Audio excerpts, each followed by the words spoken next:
To get in touch with is Mr. Mamera, is he in Blacksburg? He is, Your Honor, and so is Ms. Hiller.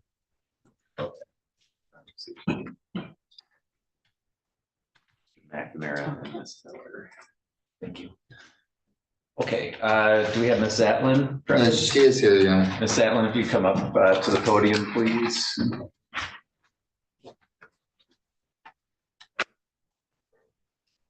Let's go on the record. This is People versus Michelle Zatlin, case number 244946. Ms. Zatlin's present here in the courtroom today. If I could have counsel put your appearances on. Brian Seaborn. Okay, and Mr. Seeger had this with a note that we're going to be taking a plea today. Is that correct? Yes, Your Honor. Can you tell me what the terms of the plea agreement are? Your Honor, it's my understanding that the people have offered Ms. Zatlin an opportunity to plead to a one count of possession of methamphetamine in exchange all of their counts and enhancements. Mr. Ziegler? It's a fair statement, Your Honor. Okay. Ms. Zatlin, have you had a chance to speak with Mr. Seeger about this plea agreement? I have. Okay, and what we've just mentioned this morning is that your understanding of what the agreement is as well. Yeah. Is that how you want to proceed today? Yes, I do. Can you raise your right hand, please? Do you solemnly swear or affirm the testimony you're about to give will be the truth, the whole truth, nothing but the truth, so help you God? I do. Ms. Zatlin, are you currently on any kind of probation or parole? No.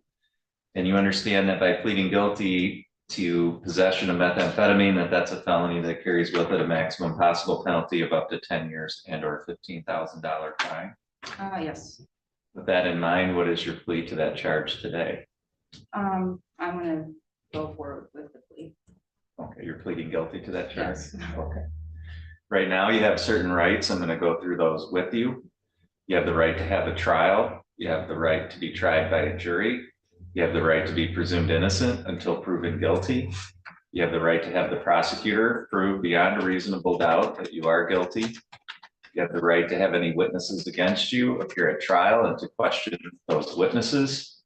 You have the right to have the court order any witnesses on your behalf appear at trial. You have the right to remain silent during a trial and to not have that silence used against you, and the right to testify at a trial yourself if you want it. You understand that you have all those rights. Yes. You understand that you're going to be giving up and waiving all of those rights by pleading guilty.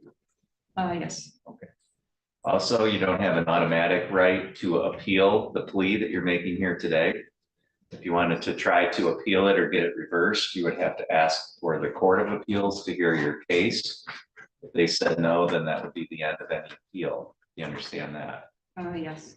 Has anyone threatened you with anything to get you to plead guilty? No. Has anyone promised you anything other than what we said here in court today? No.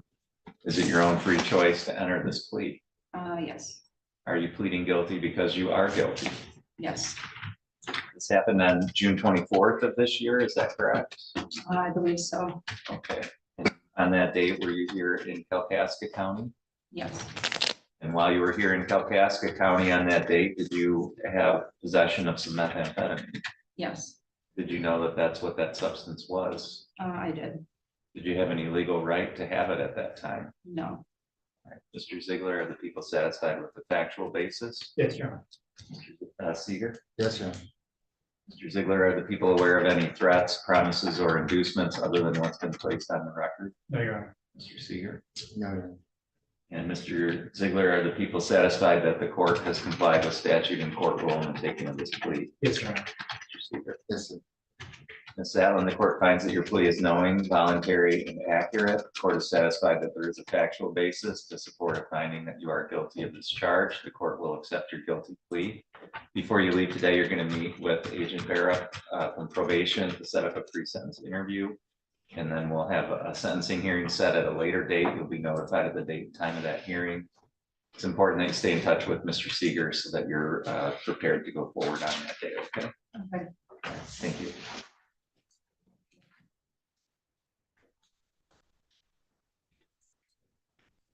Your Honor, just to be clear, the McNamara are the only ones that I have in jail with the exception of Broker, who is at the Forensic Center, and Mr. Holwick, who's at Department of Corrections. Okay, thank you. I do have Mr. Gooding connected.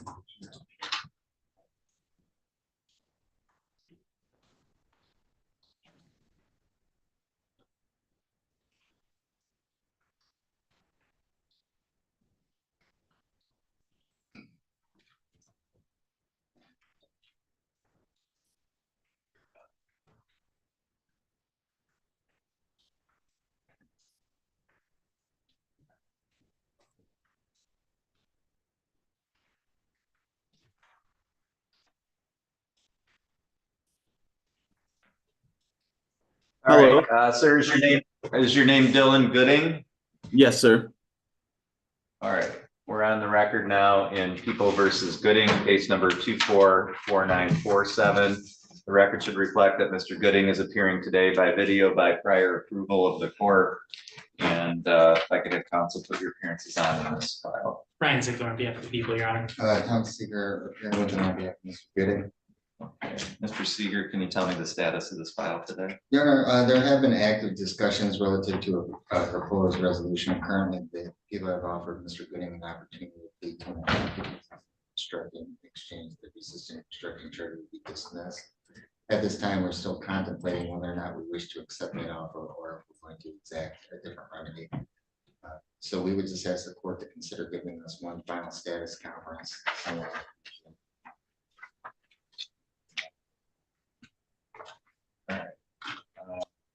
Ziegler?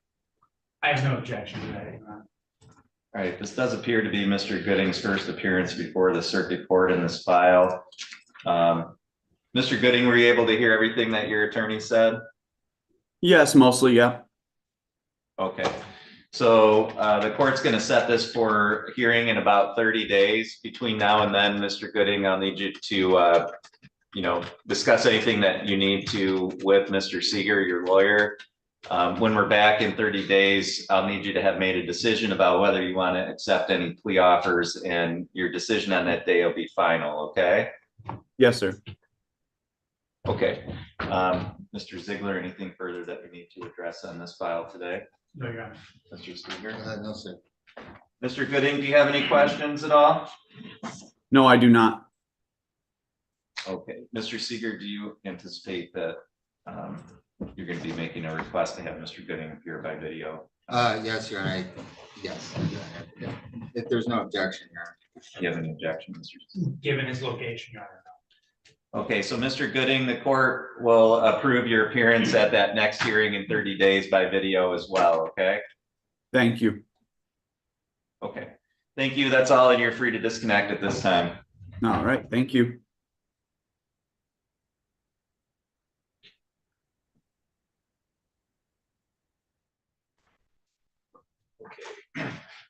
Jennifer is trying to contact Wexford to see when they're going to connect with our folks who are lodged there. So we'll just take a short recess until get them ready to go. Your Honor, could we approve?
Mr. Travis, I guess we will take Ms. Stover's case then. Sorry, I thought we were connecting with Wexford. Okay, People versus Roseanne Stover, case number 244924. The record should reflect Ms. Stover's present here in the courtroom today. If I can have counsel put your appearances on. Ryan Ziegler on behalf of the people, Your Honor. Kyle Travis on behalf of Mrs. Stover. This is the date and time set for sentencing in this matter. Ms. Stover, have you had a chance to go through the pre-sentence report and talk to Mr. Travis about that? Yes, And Mr. Travis, are there any additions, deletions, or corrections that need to be made to the report? I don't believe so, Your Honor. Are there any challenges to the scoring of the guidelines? No, Your Honor. Mr. Ziegler, do the people have any additions, deletions, or corrections? No, Your Honor. Any challenges to the scoring? No, Your Honor. Anything on behalf of the people for allocation today? Yes, Your Honor. It's clear Ms. Stover is here because she has a drinking problem. All of her prior convictions are related to alcohol or marijuana. She had successfully completed the sobriety court program here in Kalkaska. I want to say just a few years ago, maybe 5 years ago, which makes her return here to this court all the more disheartening. Her BAC in this case was a .298, which is an alarmingly high BAC. This is her 4th drunk driving offense. Some punishment is clearly in order for her to discontinue her from engaging in this kind of behavior, endangering herself and endangering other members of the community by getting drunk and getting behind the wheel. Therefore, the people would agree with the recommendation contained in the PSI for a term of upfront jail followed by probation. I think that's appropriate to send a message to her and to the community that behavior needs to discontinue. And I think the term of monitoring is also appropriate to ensure that this doesn't happen in the future when she gets out. People would recommend a jail sentence of 180 days up front, based on the fact of her high BAC and the fact that this is her 4th conviction. Even a first offense high BAC, Your Honor, would have 180-day max, and this is her 4th. So I think 180 days up front would be appropriate, followed by a term of probation. So I'd ask the court to adopt those recommendations. Thank you. Thank you, Mr. Travis. Thank you, Your Honor.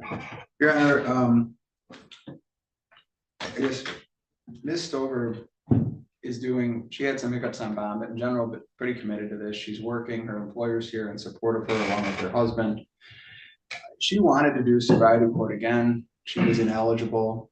And I point that out mainly just because she understands she has a problem and she wants to do better. It is unfortunate, but her problem is this: drinking and driving, as the prosecutor pointed out.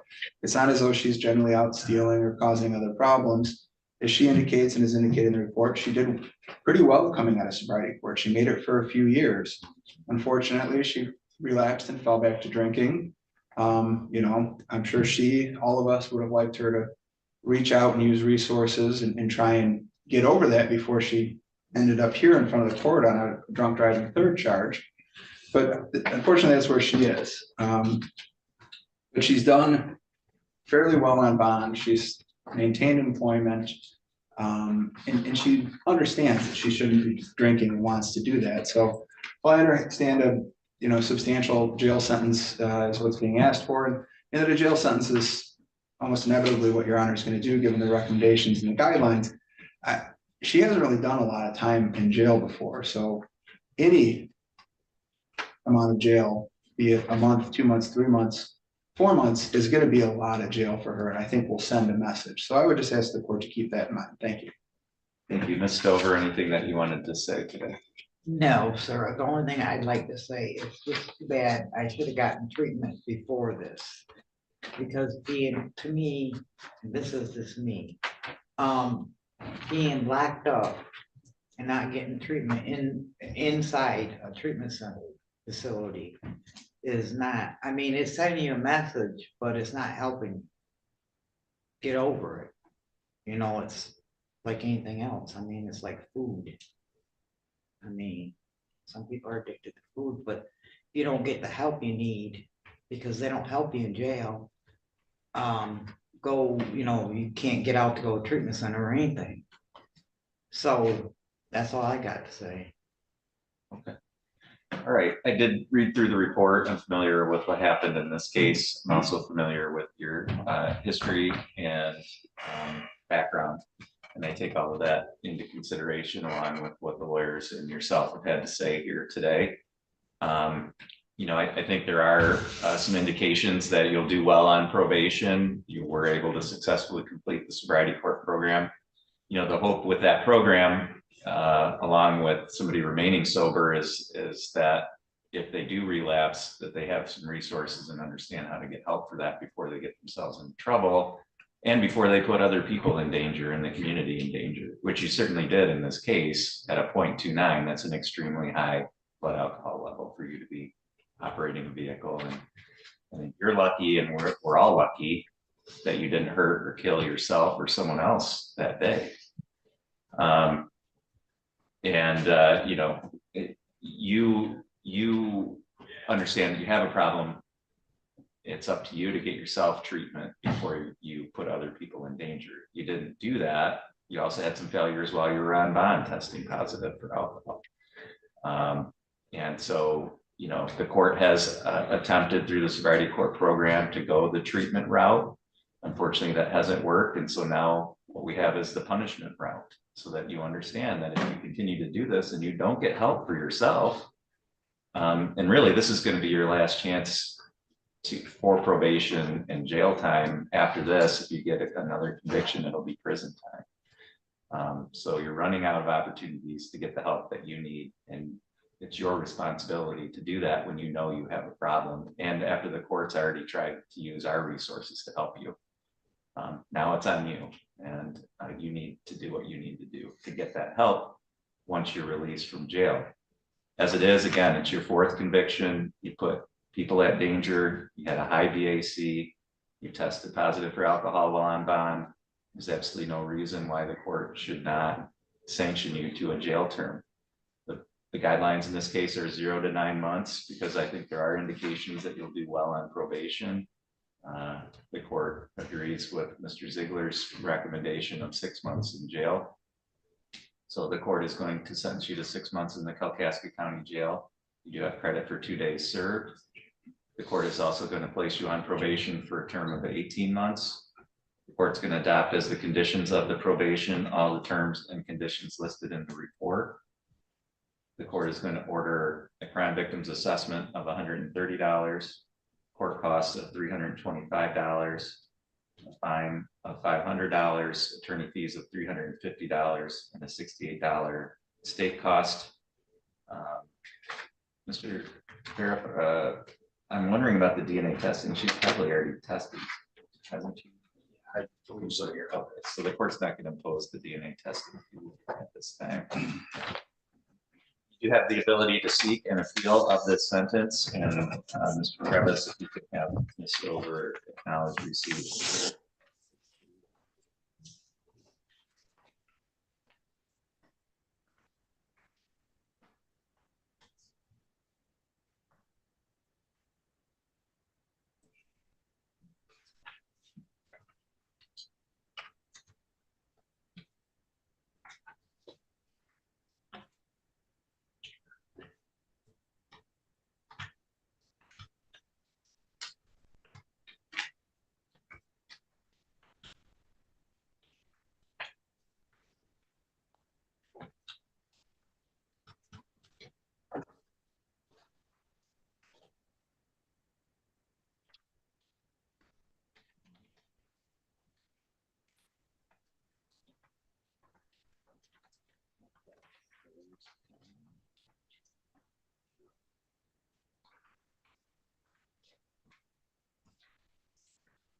All right, Mr. Travis, has Ms. Stover received her appellate rights? She has, Your Honor. Ms. Stover, you are remanded to the custody of the county at this time.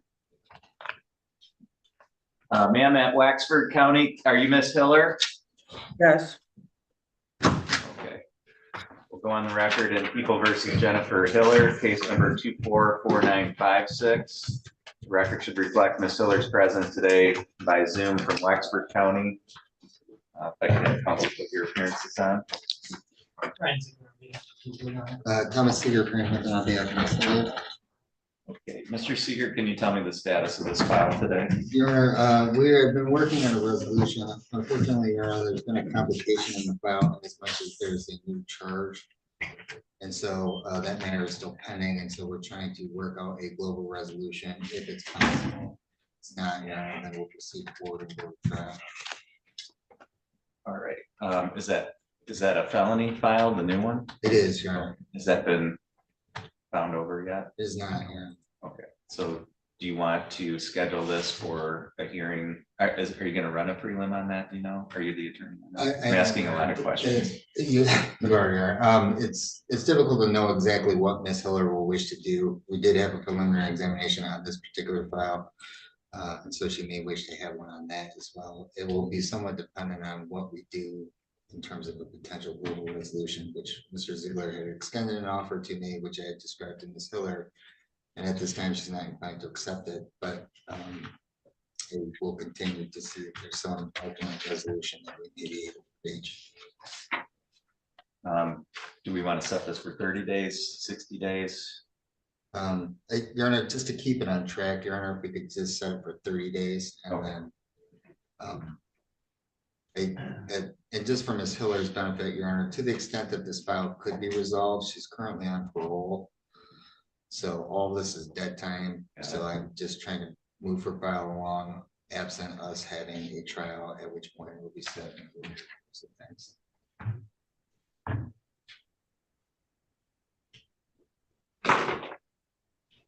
Okay, Mr. Ziegler, do you have any objection to the 30-day adjournment? No, Your Honor, I'd like to continue discussing the file with Mr. Seeger and hopefully come to some global resolution. All right, Ms. Hiller, were you able to hear everything that was said here today? Some of it. Okay, so essentially, you have this new file, a new felony file that's currently in district court. Mr. Seeger, your attorney, is asking for an additional 30 days to be able to see if you can reach a resolution of both those files together. If not, then we'll be setting this one for trial, okay? Okay. Do you have any questions about that? No, I do not. Okay, all right, thank you. That's all for this hearing today.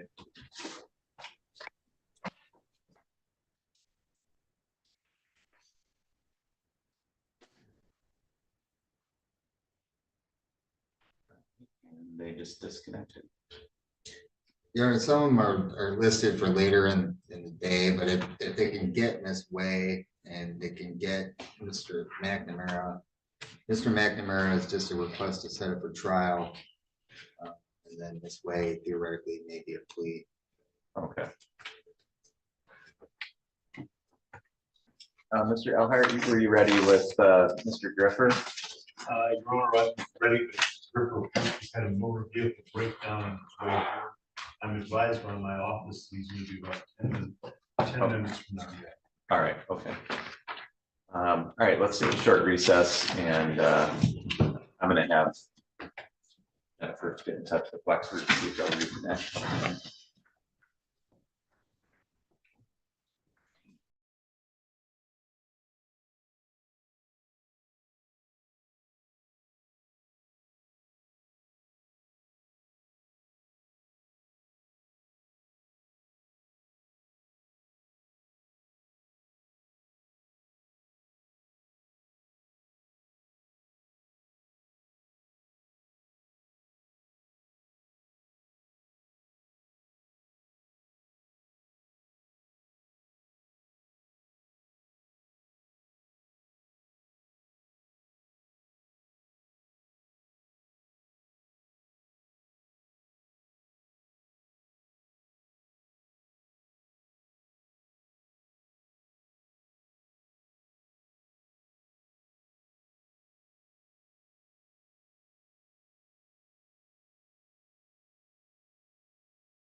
All right, sir, are you Mr. McNamara? Yes, sir. Okay, and then to the corrections officer there in Waxford, once we're done with Mr. McNamara, if you could, we also need Amanda Way after this, please. Okay, thank you.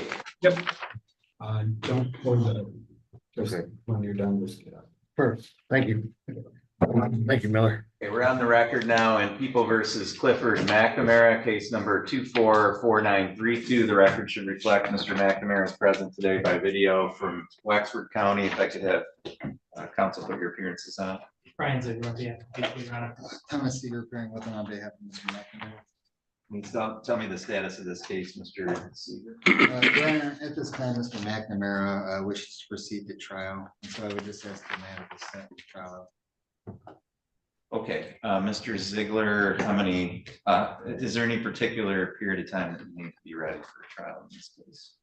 Your Honor, the only thing is that we just received some information from Mr. McNamara's phone. I haven't had an opportunity to go through that yet. I don't know if that will raise any additional concerns that would require the filing of a motion either by myself or Mr. Seeger. So if we could have at least 60 to 90 days to look through that, make sure there's no trial issues there. Okay, and then how many days of trial do you believe we would need in this case? Your Honor, I would set it for 2, just given the nature of the case. I don't anticipate a long list of witnesses. Likewise, I would agree. Okay, so we'll set it for a 2-day jury trial at 90 to 120 days out. The court will set it for a final status conference on the motion day prior to the trial date. And that will be the plea cutoff. And also the motion cutoff, so either side can file any motions, but they must be filed and heard no later than the date of the conference. Mr. Seeger, any other dates that I can address for your side today? No, Your Honor. Mr. Ziegler? Mr. McNamara, were you able to hear what you just stated? Yeah, pretty much. Yes, Your Honor. All right, do you have any questions about how we're going to proceed with your case? I guess not. Okay. All right, thank you. That's all we have for today. The court will send out notice of the trial dates as well as the notice of the date of the final status conference. And we'll go forward from there. So Mr. McNamara, if you can leave it connected, but we're done with your case for now. Thank you. Have a good day, Your Honor. Thank you. What do you have next to there, Mr. Seeger? This is Mr. Salisbury, Your Honor. Okay. People versus Salisbury. And this is, excuse me. Good to go. This is file number 244962. The record should reflect Mr. Salisbury is present here in the courtroom today. Mr. Seeger, can you tell me the status of this file? Your Honor, it's my understanding that the people have offered Mr. Salisbury an opportunity to plead to 1 count of improper transport of the firearm, which is a misdemeanor. In exchange, the carrying the concealed weapons charge would be dismissed. Additionally, Your Honor, there is a recommendation of no objections to court costs and fines. Automatic forfeiture of the firearm. Okay, what is the maximum penalty for the improper transport? Your Honor, maximum penalty would be 90 days and or $100 fine, mandatory forfeiture of the weapon.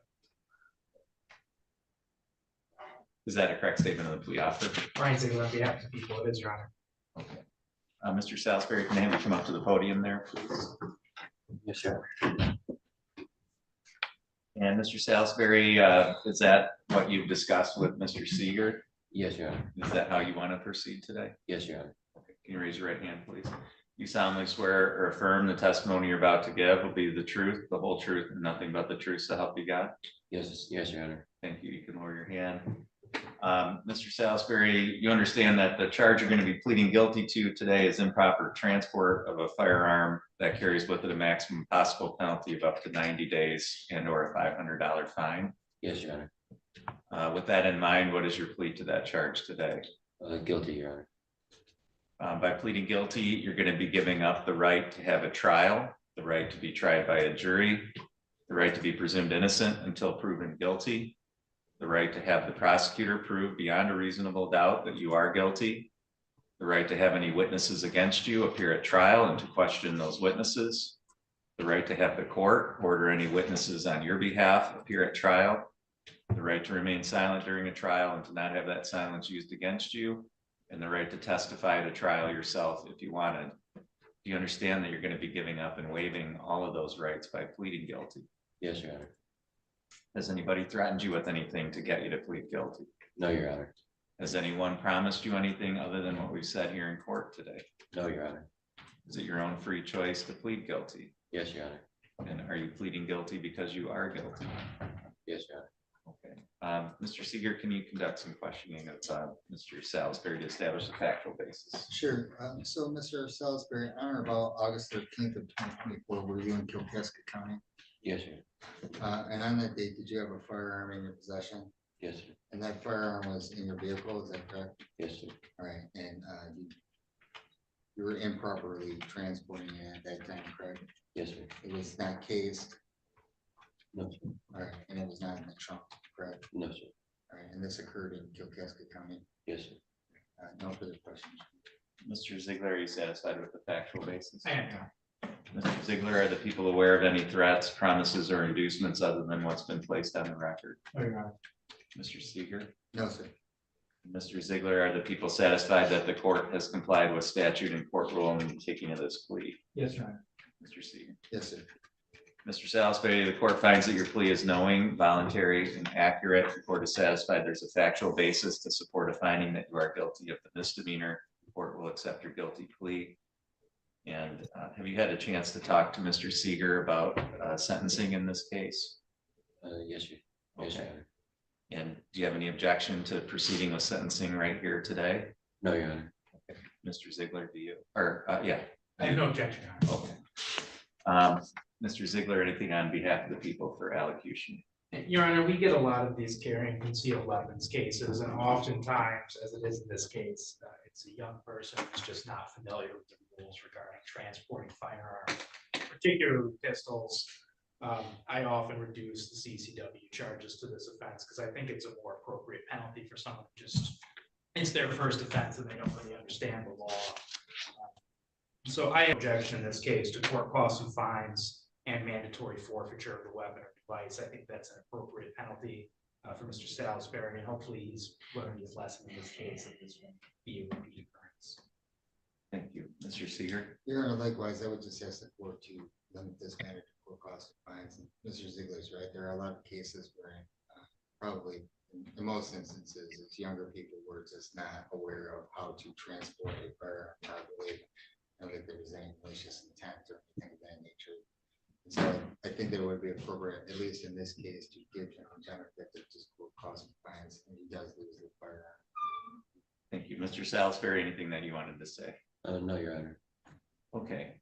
Based on what the lawyers have had to say and the information from your plea, I do think fines and costs is an appropriate sanction in this case. I don't think jail time is needed to impress upon you the importance of, if you're going to possess and carry firearms, that you have to follow the law, and it's your job and responsibility to know what the law is. It's part of having the privilege of possessing firearms. And so I hope that going forward, you make sure that you're doing it in the proper way, and that the financial burden you're going to bear as a result of this will help impress that on you. Are you appointed in this case? I was, yeah. Okay.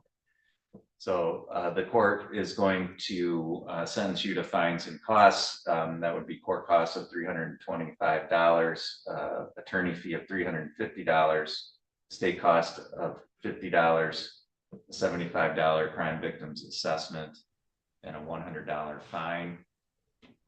You do have the ability to seek an appeal of this sentence. If you wanted to do that, you would have to file for your appeal within the next 21 days.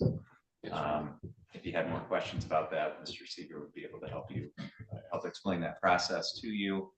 Otherwise, you just need to go across the way to the clerk's office to make arrangements for paying those kinds of costs. The court will also order forfeiture of the weapon as required by statute.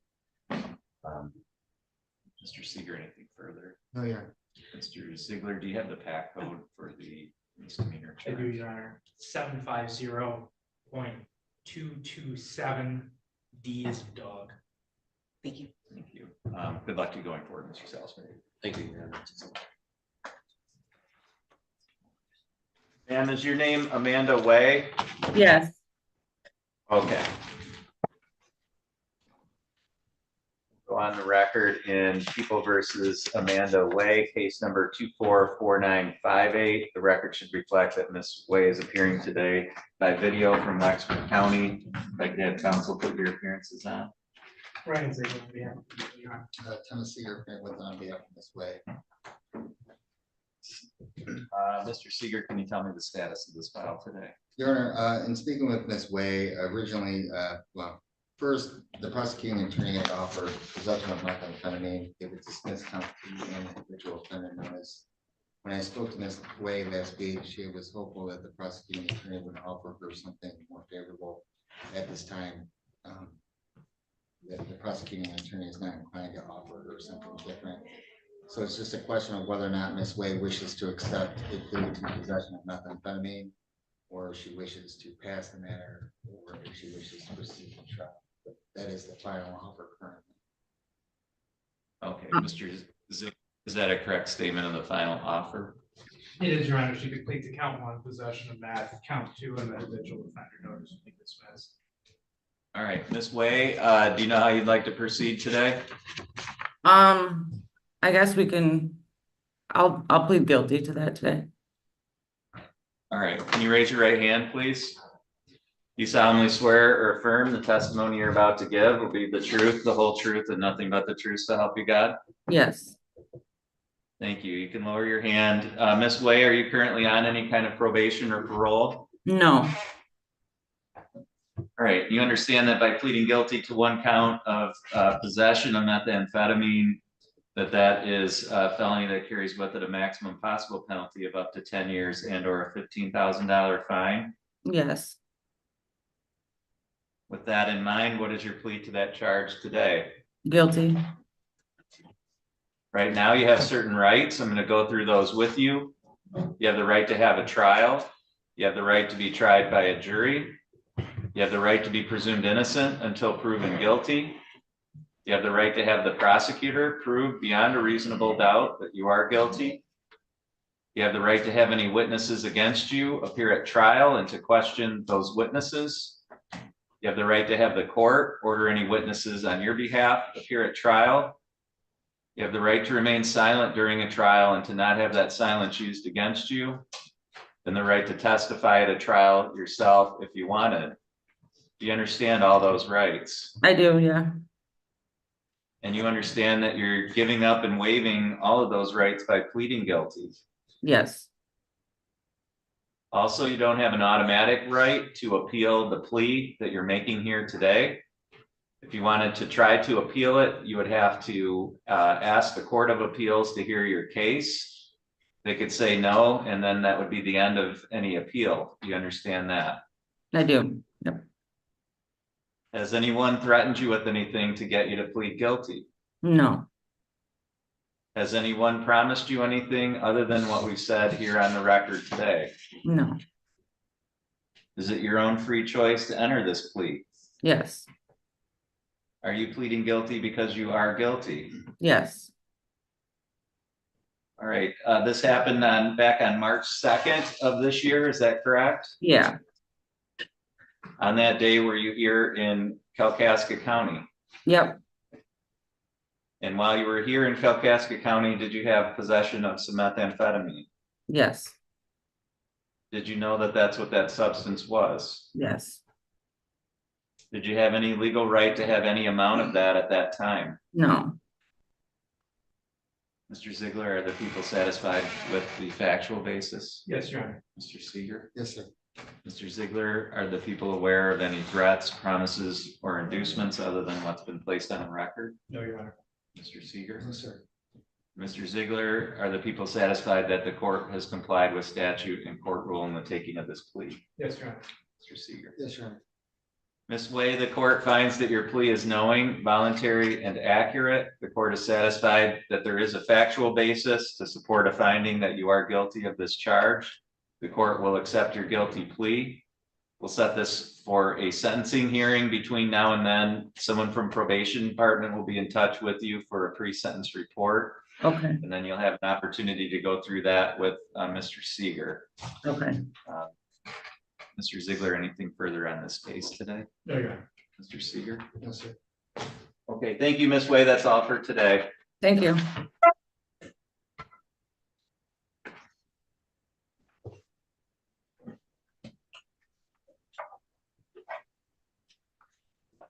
Yeah, we took a couple of those cases out of order. I did tell the forensic center to have Mr. Broker log in at 11:15, even if we weren't ready until 11:30, so just come back at 11:15. Okay, thank you.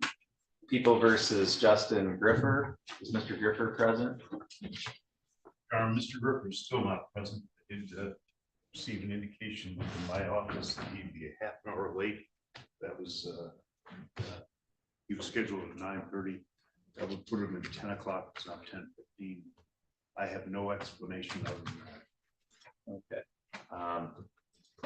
Council, both put your appearances on.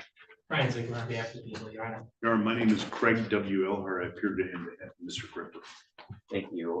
So it is now 10:15. Mr. Griffer has not appeared. I do know today is the date set for sentencing, and that there's likely a prison recommendation for Mr. Griffer. In light of his non-appearance, even in spite of what you've indicated, Mr. Elhart, he still is not here. I'm not going to wait any further. Mr. Ziegler, the court will just request that your office prepare a bench warrant. The court will revoke Mr. Griffer's bond once he's arrested and brought before the court. We'll set it for sentencing, but he'll be held without bond until that time. We'll obviously notify your office, Mr. Elhart, once he's apprehended. Thank you. I apologize, Your Honor. Not your fault. Thank you. Thank you, Your Honor. All right, Mr. Travis, are you ready with Mr. Armstrong's? Yes, Your Honor. People versus Armstrong, case number 234838. The record should reflect Mr. Armstrong's present here in the courtroom today. If I could have counsel put your appearances on. Ryan Ziegler on behalf of the people, Your Honor. Kyle Travis on behalf of Mr. Armstrong.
Is Mr. Chapman present? Yes. Okay, people versus Wyatt Chapman, case number 244957. The record should reflect that Mr. Chapman present here in the courtroom today. If I could have counsel put your appearances on in this file. Ryan Ziegler on behalf of the people, Your Honor. Kyle Travis on behalf of Mr. Chapman. Thank you. Mr. Travis, can you tell me the status of this file today, please? Yes, Your Honor. Mr. Chapman did waive his preliminary exam, and there was an offer made relative to this, but also at the preliminary exam, we requested he be evaluated for criminal responsibility. I have not gotten a notice of a hearing on that yet, or an evaluation. I'm not really surprised by that because it hasn't been 60 days. Seemingly, and I don't know, things shift, but for out of custody clients, I'm getting those notices about when they're ordered to be completed by. We're at about 40 some days or 45 days. So I suspect the next 2-3 weeks, I'll get the notice from the forensic center telling Mr. Chapman when his evaluation is. But in light of that, we would ask the court to grant us maybe even a 2-month adjournment, just so we're not back here again and again. But we would like to get that evaluation done before we decide how we want to go forward. I was just looking to make sure we actually got an order for that, which we do. Okay. Okay, well, good.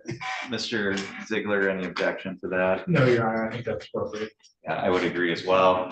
So we'll set this for a hearing at about 60 days out.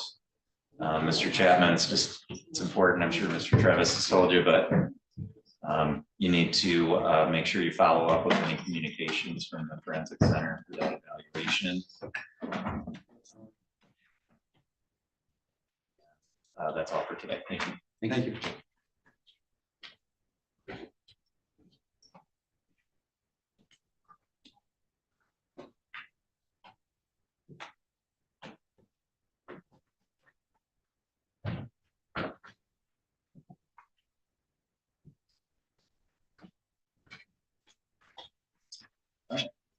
People versus Akins, case number 224737.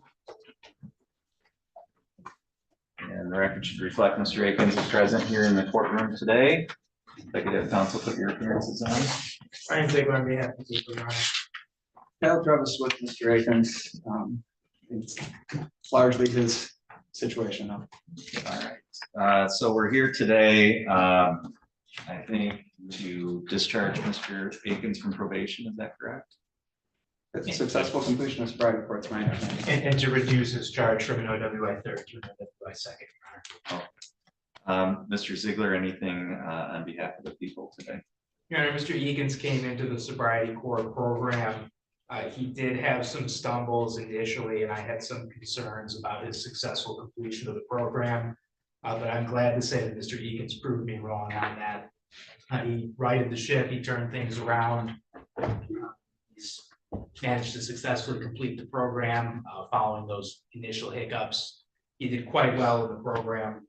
So I'm happy to say that he's here before you.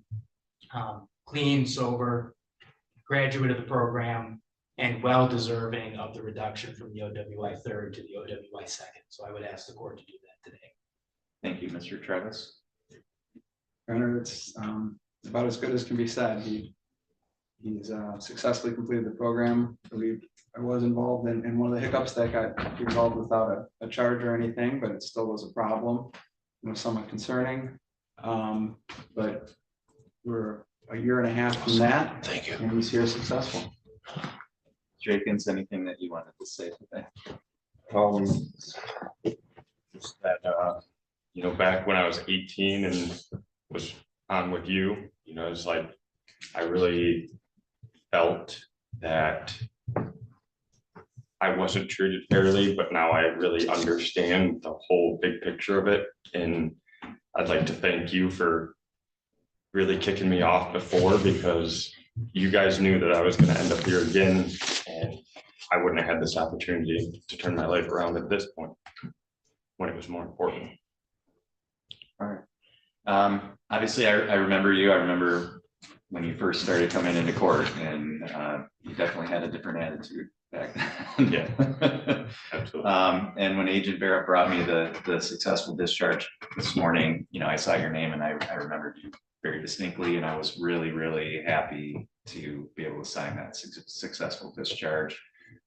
You have a child now, right? Yes. How, a couple years old? Yeah, 2 years old. 2 years old, yeah. So, you got a lot of things moving in the right direction. You have a whole different demeanor about you here today than when I saw you in the past. And I'm really, really glad to see that, you know, you're at a point where things could have gone one way or the other, and you're taking it in the right direction. And I'm just really proud of you for that. I hope you're proud of yourself. It's a really positive accomplishment.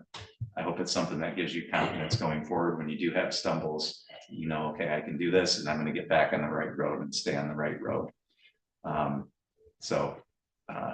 appreciate your work and your effort on behalf of the community, and good luck to you going forward. Thank you. That's all for today. We'll make sure that the new conviction is entered to the lower charge, and here you go. Good, thank you. Thank you.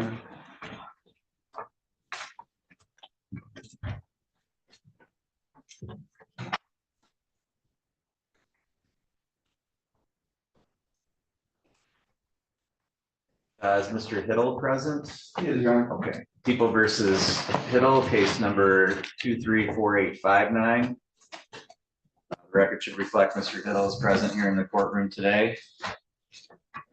Executive counsel put your appearances on this file. Ryan Ziegler on behalf of the people, Your Honor. Kyle Travis on behalf of Buck Hiddle. Travis, can you tell me the status of this case, please? Yes, Your Honor. When we were here last, Mr. Hiddle was actually incarcerated, and he had indicated that he had hired or was hiring Mr. Slocum. Mr. Hiddle got out, I think, on the 26th of last month. Mr. Slocum's out of town. I did talk to him, I think yesterday, and he's been on vacation. He's going to be back next week. He and Mr. Hiddle have not had a chance to connect and sign a contract and get payment. So at this point, Mr. Slocum's not representing him. Obviously, he's not filed anything, but I do think the hope is for them to connect next week. And that's what Mr. Hiddle would like to do, is hire Mr. Slocum. So we would ask the court for an adjournment in this matter so we can do that. All right, Mr. Ziegler. I don't have any objection to that at this time, Your Honor. I just note that we were here in September for that purpose. And if that's what's going to happen in this case, that needs to happen before the next hearing. Yeah, so I mean, I couldn't agree with Mr. Ziegler more. Mr. Hiddle, we'll adjourn this one more time. We're going to move forward next time, whether you have a different attorney or not. At the very least, getting this scheduled for trial so that we have a trial date out there. This case has been out there for a bit now. So to the extent that you need to get in touch with Mr. Slocum, that does need to happen within the next 30 days. But either way, at that time, we'll move forward with scheduling. Okay. Yes, sir. All right. Thank you. That's all for today. Thank you.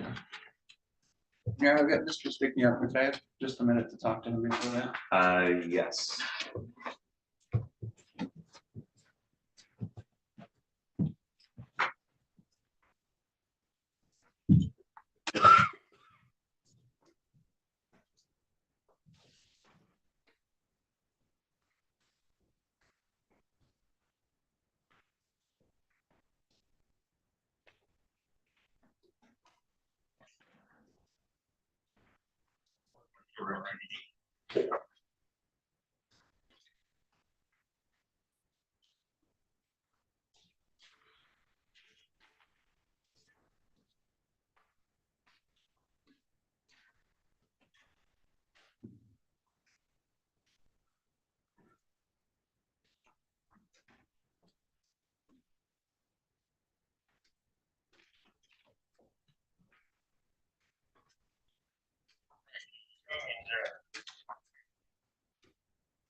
We're waiting. Mr. Horowitz, did we adjourn the Mr. Evans hearing for today that I recalled? I don't think we did adjourn his hearing for today, and I believe that it's also a show cause because he failed to appear in the last one. Okay. That's correct. I thought I remembered signing something, but maybe that was. We had it previously. Okay. By paper a couple times, but not this. Okay, thank you.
2005 to 146. Go ahead, sir.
You let Mr. Travis know.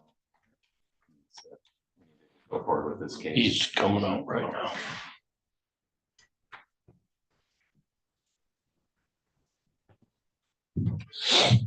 Yes.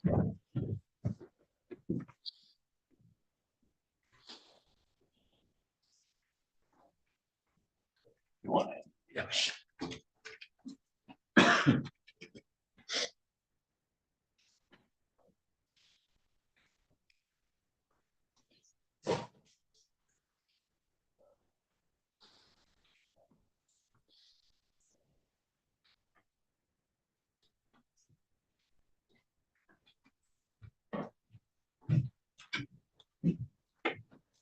Mr. Stickney, if you can go right to the podium there next to your attorney. We'll go on the record in People versus Nathan Stickney. This is case number 244937. If I could have counsel put your chances on. Brian Ziegler, on behalf of people, Your Honor. Kyle Travis on behalf of Mr. Stickney. Record should reflect again, Mr. Stickney is present here in the courtroom today. This is the date and time set for sentencing.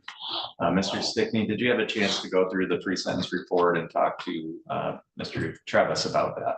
I did. Mr. Travis, are there any additions, deletions, or corrections to that report?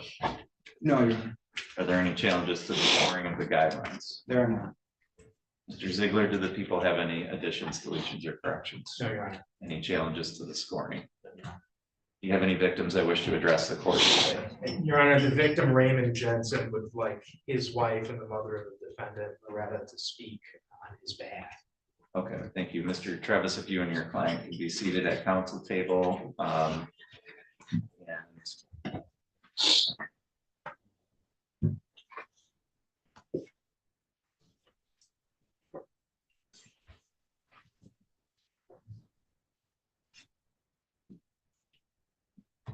all right, good morning, ma'am. Loretta is your first name, is that? Yes, sir. Can you tell me your last name? Jensen. Loretta Jensen, okay. And you're Mr. Stickney's mother? Yes, I am. Okay, and you're married to Raymond, who is listed as the victim in this case, is that correct? Yes. Okay, can you tell me, what is it that you would like to say here today? Well, Your Honor, the person that committed the crime by kicking in the door and pointing a weapon at my husband is not the person that I know and I raised. He was entirely different that night. And I really personally don't feel that prison is going to improve the matter any. I would suggest that there be a way found where he can be rehabilitated with a lot of counseling and help from the powers that be.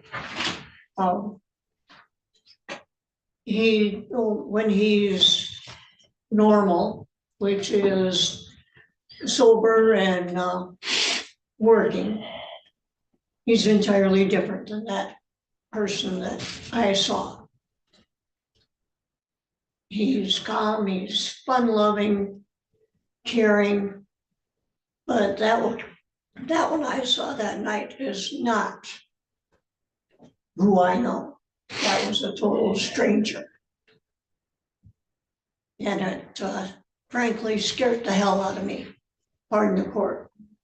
But no, jail wouldn't do any good. It'd make it worse, the prison time. So I request that respectfully, you see that he has a trade with a certification, the counseling he needs to get over the anger issues he has, and help straighten him out. He will be a benefit to society if you do these things. And that's both my husband and my attitude and our request. So please take that under advisement. Thank you. Okay, thank you. I appreciate your statement here today. Mr. Ziegler, you can go ahead and thank you. Mr. Travis, if you and your client want to come back up to the stand. Mr. Ziegler, did you have any other folks that wanted to address the board? No, Your Honor. Anything on behalf of the people for allocation? Your Honor, the only thing I would note in terms of the other victims, Amber Stickney was a victim on this case on one of the charges that was dropped. She's asked that the no contact order be lifted so that she can make some arrangements regarding their property, some of his property, some mutual property. I don't think that would apply once he's sentenced to MDOC, but to the extent that the court feels it would continue to apply, just want to make the court aware of that request. I think it's appropriate under the circumstances that be lifted. In terms of the allocution, Your Honor, we often come in here at the time of sentencing and bemoan the fact that the guidelines are low and do not adequately address the severity of the offense. This case is not one of those, Your Honor. The defendant comes before you nearly maxed on the PRVs and maxed on the OVs on a B-grade felony. The guidelines are 99 to 160 months. And believe it or not, that's still of a significant benefit to the defendant that was negotiated as part of the plea. The maximum on his original charge of assault with intent to murder and the habitual fourth, the way I calculated it, would have been 225 months to life. So the defendant, despite having very high guidelines, still has reaped the benefit of a plea agreement in this case. There are little to no redeeming or mitigating circumstances here with regard to this circumstance, Your Honor. The defendant's record is quite lengthy. This would be his 11th felony, and he has also 11 misdemeanors. The defendant's incarcerated history is not the longest I've ever seen, but it's still not fantastic. The course of conduct at issue in this case, Your Honor, is appalling. The defendant rammed his wife's vehicle multiple times, assaulted her via strangulation for several minutes, and then went next door to his father-in-law's house and attempted to kill him. He kicked in the door. He announced his intent to kill his father-in-law based on my reading of the reports and what's contained in the PSI, Your Honor. But for the fact that there was a struggle over the defendant, it's my belief that Mr. Jensen would have been shot.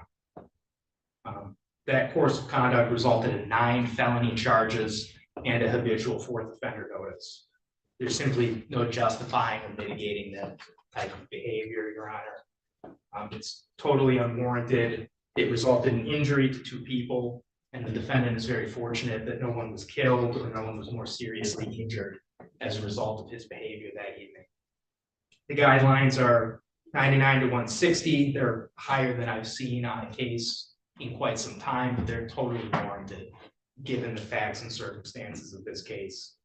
And I can see no reason for the court to give him the benefit of the doubt and sentence him on the lower end of those guidelines. I know the defendant's family does not want to see him go to prison, and in certain circumstances, on certain cases, I'm sympathetic to those requests, Your Honor. But given what the course of conduct is in this case, given the defendant's record in this case, I don't see that I or the court has any choice in the matter. So I would ask the court to sentence the defendant at the higher end of the guidelines. We don't see these kinds of serious violent offenses very frequently in Kalkaska County. And I think it's important that the court send a message both to this defendant and to the community at large that when these kinds of crimes do get committed, they are punished severely so that they do not continue to occur. Thank you. All right, thank you. Mr. Travis. Thank you, Your Honor. Your Honor, Mr. Ziegler pointed the guidelines to the higher charge. We did accept a plea bargain, and that was one issue that, I don't know, the jury would have decided.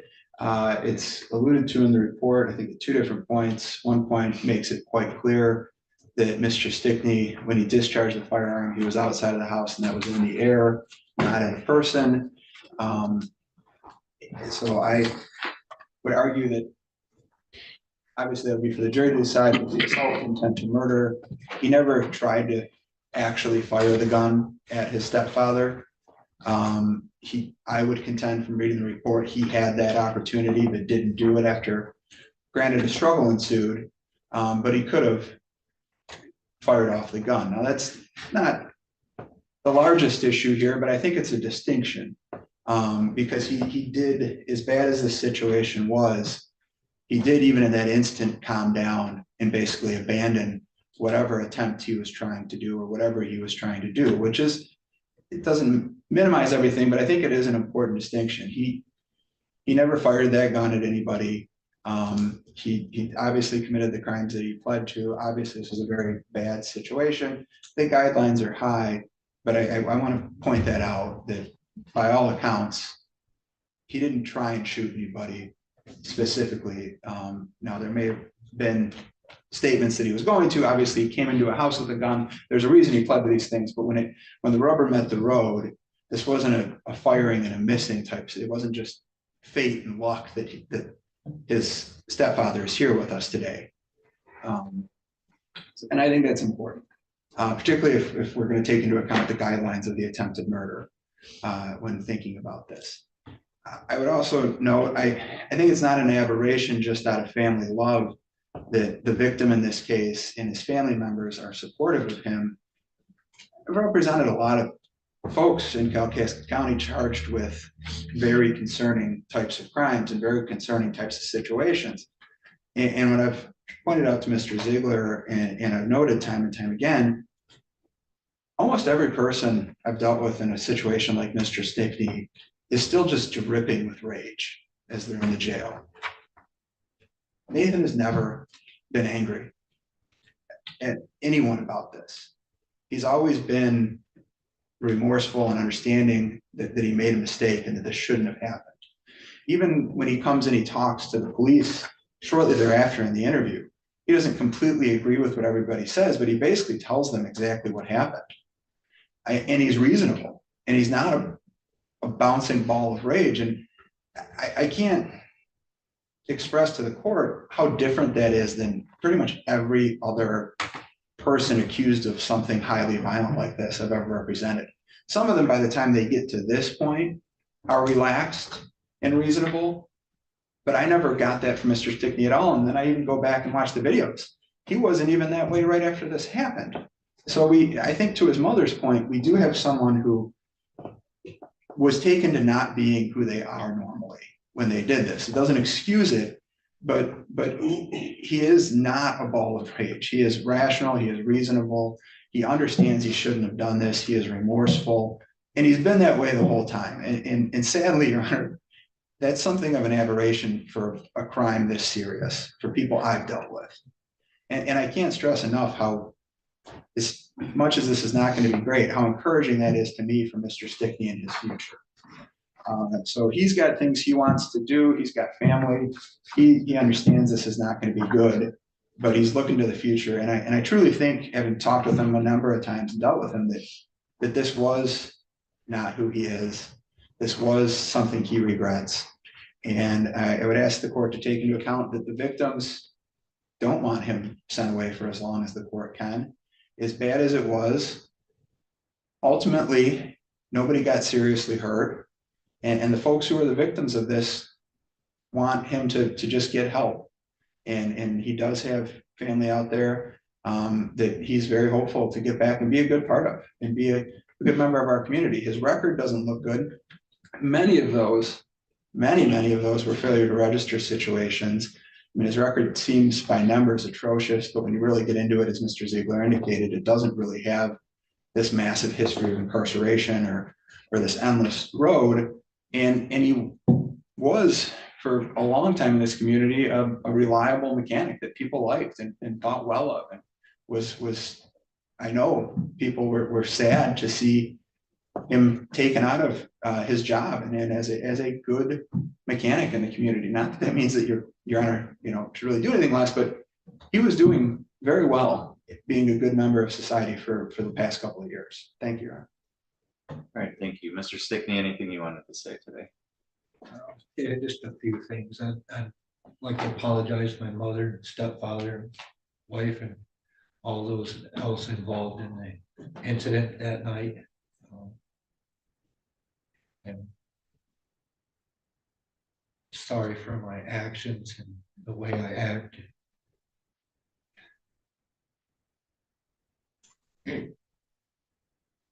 Just looking forward to get to my grandson. That's it, Your Honor. All right, thank you.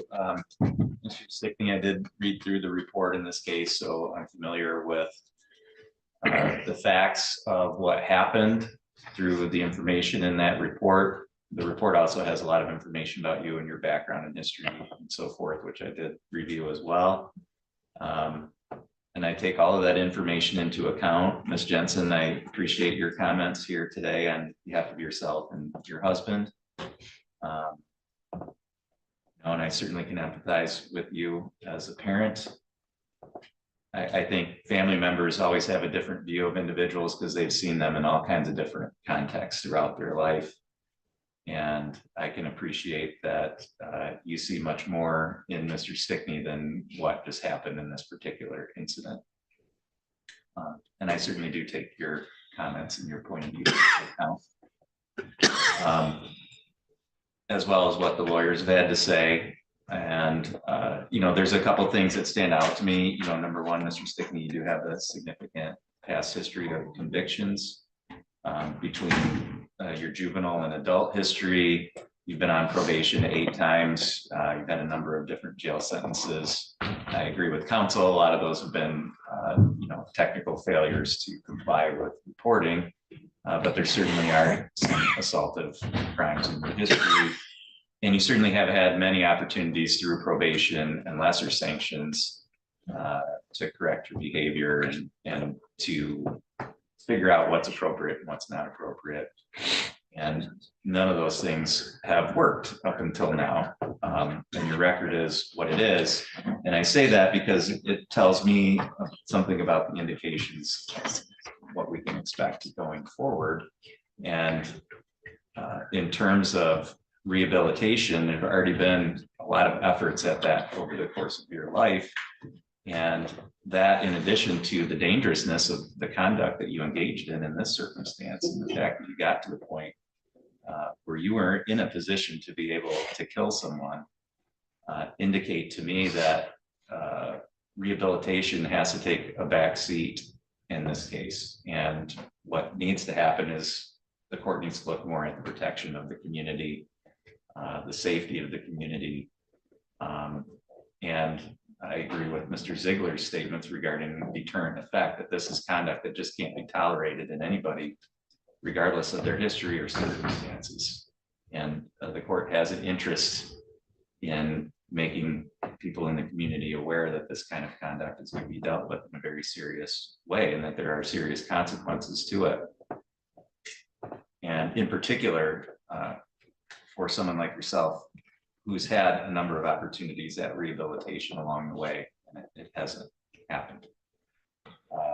Looking at the guidelines here, which are 99 months to 160 months, the court has really no basis to go below the guidelines or lower than what the guidelines call for. The court finds that an appropriate sentence would be in the middle of the guidelines. The court is going to sentence you to 120 months in the Michigan Department of Corrections to 20 years. You do have credit for 186 days served. Again, that court finds that sentence number 1 is in the middle of the guidelines. I think it's reasonable. I think it accomplishes the goals of deterrence and punishment in this case. The court is also going to order a crime victim's assessment of $130, court costs of $325, attorney fees of $350, the $68 state costs.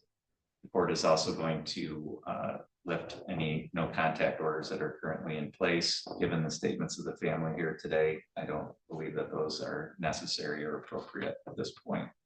You do have the ability to seek an appeal of this sentence, and Travis is going to provide you with some papers that explain to you how to request an appeal, as well as how to request a court-appointed lawyer to help you with an appeal.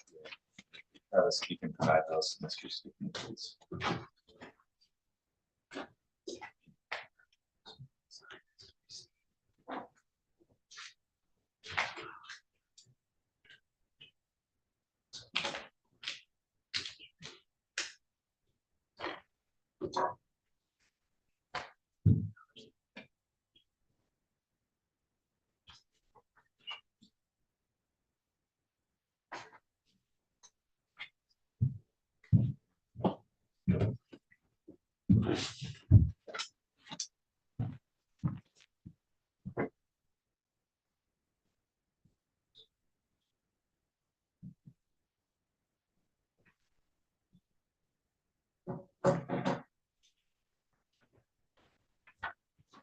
Mr. Stickney, are remanded to the custody of the state.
Versus Ens and Evans, case number 234811. The record should reflect Mr. Evans is present here in the courtroom today.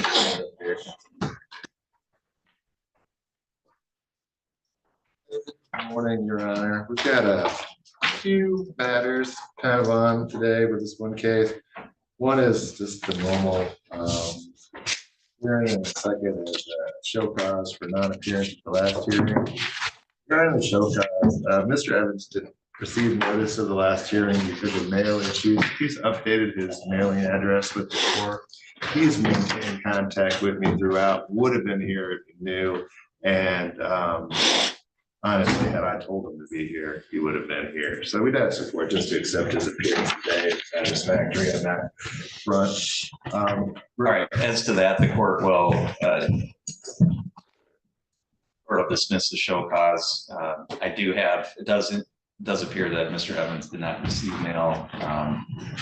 But Mr. Evans, as you know now, it's important for you to update your address to make sure the court has that. I did immediately. Okay. So the court will dismiss the show cause portion. That's an explanation, Mr. Horowitz, as to the, now I remember why Mr. Evans' case was in my mind. We just got that order from the Court of Appeals. So there was an order yesterday where they granted leave for interlocutory appeal. So now it'll go through the normal briefing process. We'll have to file an opening. The people ostensibly will file something in opposition, and then the court will have to decide. I don't know really what the time frame is on that. It seems to be pretty variable at this point based on my open cases with the Court of Appeals right now. I think that the briefing schedule could be expected to take 2 to 3 months. Then depending on whether an oral argument is requested or not, when that's scheduled. We could be looking at another 6 months or longer. So I don't know if the court just wants to schedule this out for a status hearing on that in maybe a couple months, just so we don't lose track of it. Mr. Ziegler, do the people have any input? Your Honor, I would defer to Mr. Horowitz's experience with the Court of Appeals. I don't have a whole lot, but I would agree that even just the briefing schedule would probably take 60 to 90 days.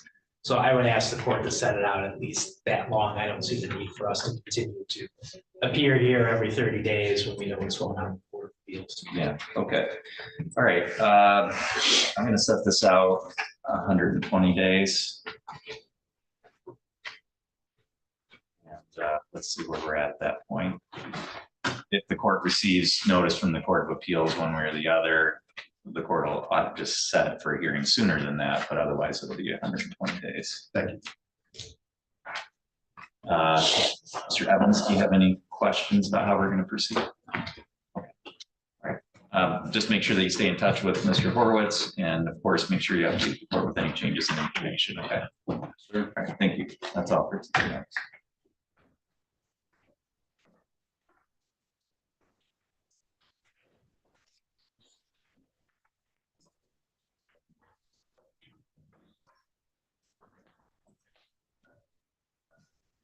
Next hearing set for 11:30.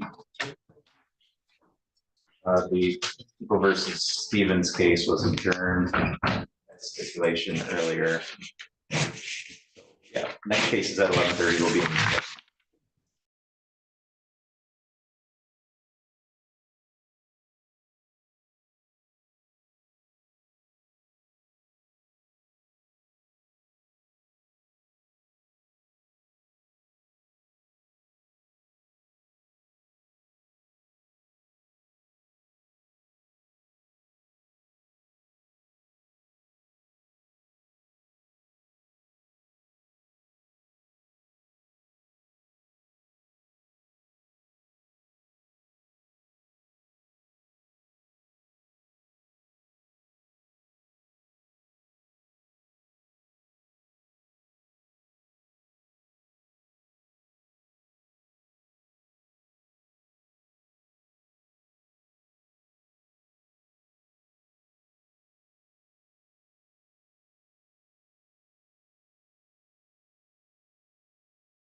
We're ready.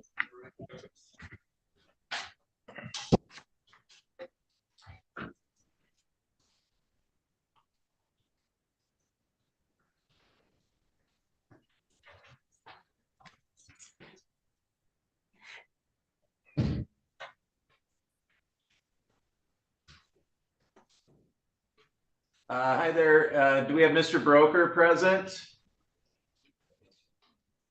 Yes. Okay. All right, Mr. Broker, are you able to hear me okay? Yes, I can. All right, thank you. We're on the record now in People versus Broker, case number 224705.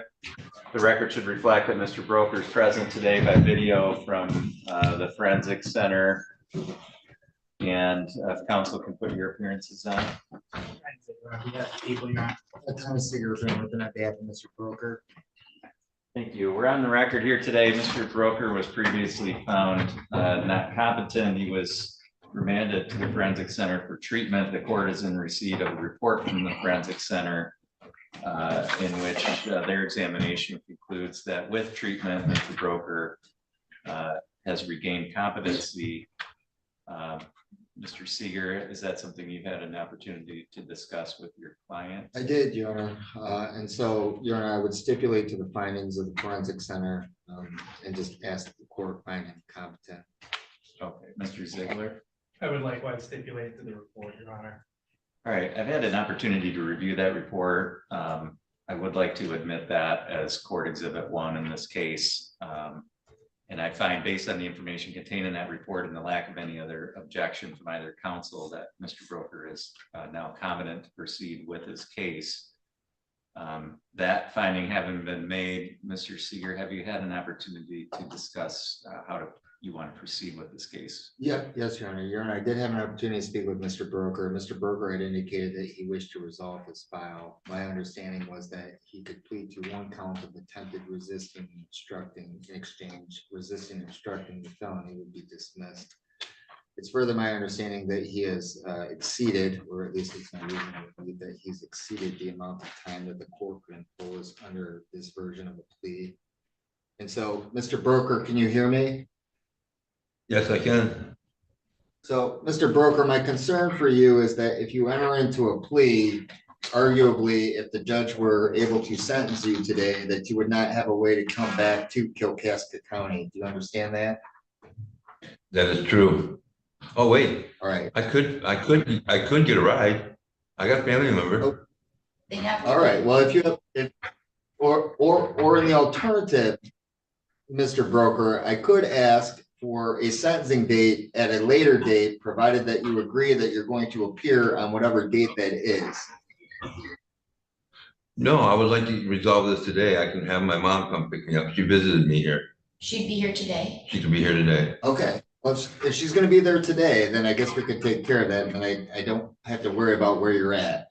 Is that what you wish to do? Yes, sir. Thank you. Okay. All right. Okay, so Mr. Broker, can you raise your right hand, please? Do you solemnly swear or affirm the testimony you're about to give will be the truth, the whole truth, and nothing but the truth, so help you God? I do. Thank you. You can lower your hand. Mr. Broker, you understand that you would be pleading guilty to one count of attempted resisting, obstructing, and the maximum penalty you could face for that would be up to 1 year in jail. Do you understand that? Yes, sir. With that in mind, what is your plea to that charge today? Guilty. And hopes Right of. now you have the right. Okay. I'm going to go through your rights with you that you're going to be giving up by pleading guilty. You have the right to have a trial. You have the right to be tried by a jury. You have the right to be presumed innocent until proven guilty. You have the right to have the prosecutor prove beyond a reasonable doubt that you are guilty. You have the right to have any witnesses against you appear at trial and to question those witnesses. You have the right to have the court order any witnesses on your behalf appear at trial. You have the right to remain silent during a trial and to not have that silence used against you, and the right to testify yourself if you wanted. Do you understand all those rights? Yes, Your Honor. And you understand that you're giving up all of those rights by pleading guilty. Yes, Your Honor. Has anyone threatened you with anything to get you to plead guilty today? No, Your Honor. Has anyone promised you anything other than what we've already said here in court? No, sir. Is it your own free choice to enter this plea? Yes, Your Honor. Are you pleading guilty because you are guilty? Yes, I didn't open the door when they first asked me to. Okay. All right. Did that happen back on May 21st of 2022? I couldn't tell you the date that happened. Lately I've been suffering from memory loss. Okay. Do you have any reason to doubt that that's the correct date? I like I said, I don't know. If I was arrested that day, then that's the day. Okay. All right. If the report reflects that, you would agree with it? Yes. Okay. And was that in Kalkaska County? That was at Kalkaska County at 510 South Cedar at the American Inn. Okay. And there were police officers there. Were they wearing their uniforms? Yes, they were. Okay. And they asked you to open the door and you didn't do that immediately when they asked you to do that? Correct. Okay. Mr. Ziegler, are the people satisfied with the factual basis? I am, Your Honor. Mr. Seeger? Yes, Your Honor. Mr. Ziegler, are the people aware of any threats, promises, or inducements other than what's been placed on the record? No, Your Honor. Mr. Seeger? No, sir. And Mr. Ziegler, are the people satisfied that the court has complied with statute and court rule in the taking of this plea? Yes, Your Honor. Mr. Seeger? Yes, sir. All right, the court finds the plea is knowing, voluntary, and accurate. The court is satisfied there is a factual basis to support a finding that Mr. Broker is guilty of attempted resisting, obstructing. Court will accept the guilty plea. And Mr. Broker, we can have the sentencing right now, so you're done with the case. Is that how you wanted to proceed? Yes, please. All right, Mr. Ziegler, anything on behalf of the people today? Your Honor, it's a 1-year misdemeanor. My notes reflect that the court issued a bench warrant on March 21st, 2023. Mr. Broker was arraigned on that bench warrant on April 4th, 2023. And it's my recollection that he's either been in the custody of the Kalkaska jail or at the forensic center since that date. So by my math, he has approximately a year and a half credit. So for those reasons, Your Honor, I just asked the court to sentence him to time served with whatever fines and court costs are owing. Thank you, Mr. Seeger. And Your Honor, likewise, I would just ask the court to limit this to court costs and fines with the belief and understanding that he's already maxed out on the time that the court could give him. The only thing that I would ask the court to consider doing is that there was a criminal responsibility or a competency finding that at one point in time he was not competent. They did not get the criminal responsibility because he was deemed to be not competent. And so be that as it may, Your Honor, I don't think that he has the financial ability to pay any court costs and fines. And additionally, Your Honor, because he's maxed out in his sentence, I'm not really sure that you can really collect them. I guess they could be reduced for collections one way or another, Your Honor. But to that end, Your Honor, I would just ask the court to just limit this to the time that he served and impose any minimal court costs and fines that they're statutorily required, but to otherwise waive any other court costs and fines. All right, thank you. Anything that you wanted to say, Mr. Broker? With what Mr. Seeger did say, I have no funds, I have no job, I have no place to live. I'm going to be going to a homeless center in Lansing, and I have to find a dentist. I got to go to the Human Resource Center to continue my meds, and it's going to be real tight with financing. Okay. All right. I'm very familiar with the underlying facts of this case. It's been in my court for quite some time. And so I'm comfortable proceeding with sentencing today without the benefit of a PSI. I've also got a fair amount of background on Mr. Broker based on the forensic center reports that have been submitted to the court, both before and prior to the hearing today. Based on all the information before the court, I do find that time served is appropriate, so that the court is not going to impose any additional jail time. So the court will sentence Mr. Broker to 12 months in the Kalkaska County Jail with credit for 12 months served. The court typically would impose court costs of $325 and attorney fees of $350. Those are not required, so the court is going to waive those costs in this case, given Mr. Broker's financial situation and mental health status. The court is required by statute to impose crime victims assessment of $130 and a $68 state cost. So I don't have any discretion in that. I have to impose those two, but the court will limit the fines to and costs to the statutorily mandated costs. So again, $130 crime victims assessment, a $68 state cost. Mr. Seeger, I'm not sure how to get the appellate rights to, well, this is a misdemeanor, so we don't need written appellate rights. So Mr. Broker, you do have the ability to seek an appeal of this sentence. If you wanted to do that, you would need to file for your appeal within the next 21 days. And if you had more questions about that, I'm sure that Mr. Seeger would be happy to explain that to you if you wanted to try to appeal your sentence, okay? Okay. Yes, ma'am. We're currently under your honor's treatment order to restore him to competency. So in order to release him today, could we receive a finding and order on competency with your finding that he is now competent to proceed? Could that be faxed to us? Yep, I will prepare that order following the hearing today, and I'll ask the clerk's office to send that to you. Can you give us a number where they need to fax that? Yes, thank you. It's 734-944-0703. It doesn't need a fax cover. What's that? Yeah. Okay. All right. So it'll probably be an hour to an hour and a half before I can have that order prepared and sent down to you. That'd be fine. Thank you. Okay. All right, Mr. Ziegler, anything further on this case today? Oh, Your Honor. Mr. Seeger? No, sir.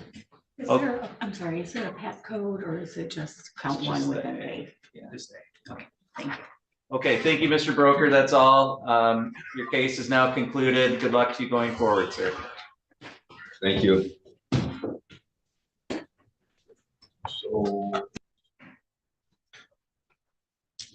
And Your Honor, the last thing that I have is with the Department of Corrections, unless Mr. Holwick was brought here, which I didn't see anyone from the Department of Corrections. He is by video, and we do have him. You're ready for that case. Your Honor, if it may be possible, because I got an amended report, and also I didn't specifically have an opportunity to speak with him because he was getting shuffled around from Jackson to wherever it was that he got moved to. So if I could just have a brief moment to discuss with them some small things. Do you have, can you sign in? And I can Yes, go to breakout room. Yeah, I can do that, yeah.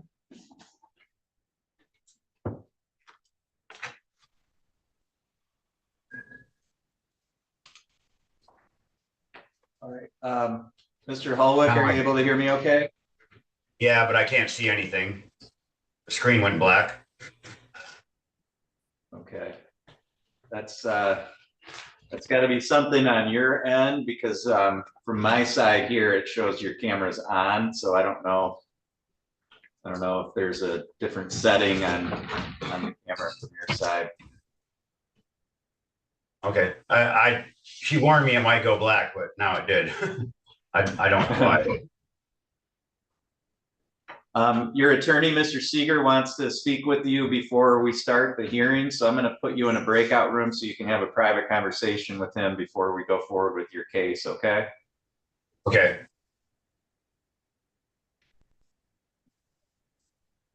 All right. Let's see.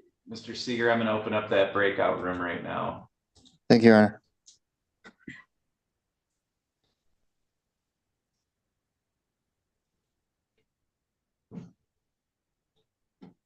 Okay, and while we're doing that, Mr. Ziegler, are you ready on Mr. Buell's case? Yes, sir. Okay, Mr. Buell, if you want to come forward, please. We're on the record now, and you can come right up to the podium. In People versus Joshua Buell, this is case number 224698. We're here today for a final hearing on a delay. Mr. Ziegler, I did not receive a report on this. So if you can kind of tell me where things are at. My understanding is that Mr. Buell has successfully completed the sobriety court program. That's correct, Your Honor. I think he was graduated last month or maybe the month before that, in April. I guess. Oh, wow, okay. So we're a little behind the eight ball on this one. We've had a lot of people successfully complete the program, which is a good thing, but it's been a short period of time here, and so we're kind of shuffling all the paperwork. So I apologize to Mr. Buell for that. But I just wanted to say thank you guys for working with me on the scheduling, because the last meeting, the hearing, I was out of town, so. Okay. I delayed for that reason. Okay. So Mr. Buell successfully completed the sobriety court program, Your Honor. Since the day he came into the program, he had a pretty good attitude about it. I don't recall any major hiccups or errors or deficiencies. While he was on the program, he was a model candidate. He's well deserving of the reduction from an OWI third to an OWI second. And so I would ask the court to congratulate him on his progress in that regard and give him the benefit of the successful completion. Thank you. Thank you. Mr. Buell, is there anything you wanted to say? No, the only thing I would like to say is thanks for the opportunity. It's been a change in my life for the better, so happy to be here today to get this taken care of. It's been a long road, but it's been beneficial in my life. Good. That's always the hope that we have when people go into that program. Not that you're just going to successfully complete it and get through it, but that it's going to make a change for you going forward. The benefit to us as a community is you're going to be a more productive member. You're not going to be engaging in conduct that puts yourself or other people in danger. And hopefully the benefit for you is it gives you some tools and a different way of looking at things that's going to help you live a better life yourself as well. And it certainly sounds like you've done that. I know it's a difficult program to get through. There's a lot of requirements. You really have to want to do it. Typically when people are just doing it because they're being forced to do it or because it's their best option, they're not always successful. It's the people who really want to make a change that are the ones who are successful. So I hope it gives you a lot of confidence going forward. And I do want to congratulate you. It's something that you should be proud of and be proud of yourself for getting through. And I wish you all the best going forward. We will make sure that your conviction is changed to give you the benefit of the bargain in this case. And other than that, good luck to you. Absolutely. Thank you, Your Honor. Yeah, you're welcome.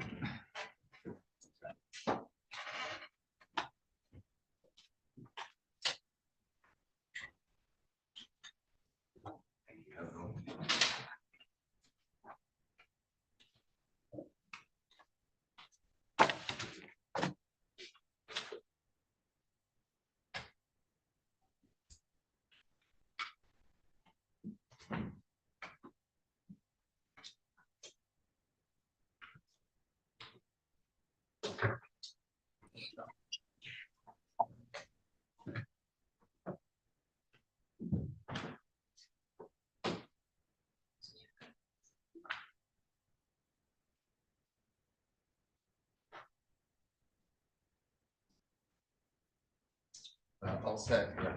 Okay.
Is Mr. Holwick still in?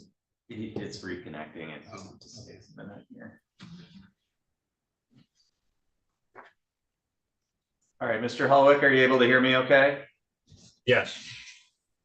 All right, we'll go on the record now in People versus Paul Holwick, case number 244949. The record should reflect Mr. Holwick is appearing today by video from Department of Corrections after waiving his right to an in-person hearing. If I can have counsel put your appearances on. Ryan Ziegler on behalf of the people. Thomas Seeger appearing with and on behalf of Mr. Holwick. All right. The record should also reflect that Mr. Seeger did speak with Mr. Holwick prior to the hearing today in a breakout room. Mr. Holwick, have you had an adequate opportunity to speak with your attorney and to talk to him about the pre-sentence report and go through that? Yes. And Mr. Seeger, are there any additions, deletions, or corrections that need to be made to that report? No, Your Honor. Are there any challenges to the scoring of the guidelines? No, Your Honor. Mr. Ziegler, do the people have any additions, deletions, or corrections? No, Your Honor. Any challenges to the scoring? Your Honor, I just want to make sure the court has the most recent scoring, because as of yesterday, we changed a few things. Okay, the one that I have indicates the domestic violence charge at 22 to 38. That's the correct range, Your Honor. The initial scoring for PRV 5 on that one was 0, and the initial scoring for PRV 2 was, I'll say 20, and that should be changed if that's what the court's copy has. That is, yeah. So what's the news? So PRV 2 should be scored at 5 points. There were 2 Pennsylvania convictions that we had scored as felonies that were in fact misdemeanors. So that should be scored at 5. However, PRV 5 was scored at 0. And as the court can see, if it looks to the interfering scoring, Mr. Holwick clearly has enough misdemeanors to score that at 20. Okay. So it doesn't change the guidelines range, but it's the accurate score. Mr. Seeger, any objection to those changes? That's correct, Your Honor. There were some amendments, but they've been fixed. And then I think on the interfering, Your Honor, same thing with PRV 2, it should be reduced from 20 to 5. And that would change the guidelines from 5 to 17 to 2 to 17. Any objection to that, Mr. Seeger? No, Your Honor, and that is reflected in the report that I have. Okay. All right. Any other changes, Mr. Ziegler? No other changes to the body of the. Do you have any victims that wish to address the court today? Jamie Holwick would like to address the court. Ms. Holwick, if you come forward, please.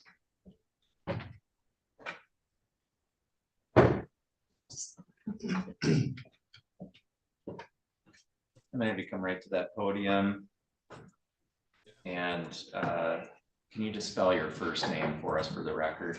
My name is Jamie Holwick, and I'm the victim in this case. Can you spell your first name for us? Spell my last name? Your first name. Jamie. Okay, thank you. What is it that you would like to say today? I have my glasses on.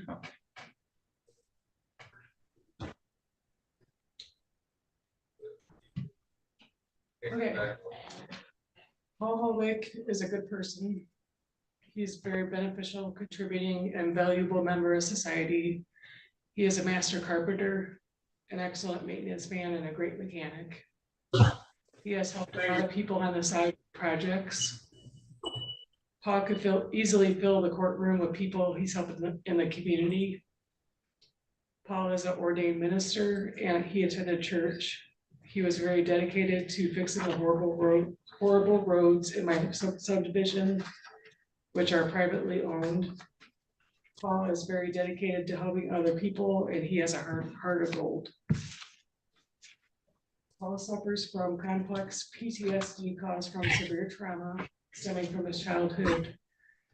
Before July 2nd, Paul told me that he had been suffering from night terrors. He said he was having nightmares about the abuse he experienced as a child. He also told me that he had been periodically blacking out due to his complex PTSD. When an event or something reminded him about his traumatic past, he could be triggered into blacking out. I believe that on July 2nd, At the time of the crime, Paul has suffered one of his episodes of blacking out. I tried to yell his name multiple times, yet he was unresponsive. Paul was not on any PTSD medication on July 2nd to stop the night terrors, nor was he on any medication to stop him from blacking out. This is definitely a mental health issue that needs to be addressed. The goal here should be that Paul needs to get better. Paul desperately needs eye movement, desensitization, and reprocessing therapy or EMDR therapy that is previously offered to him at Months of Behavioral Health.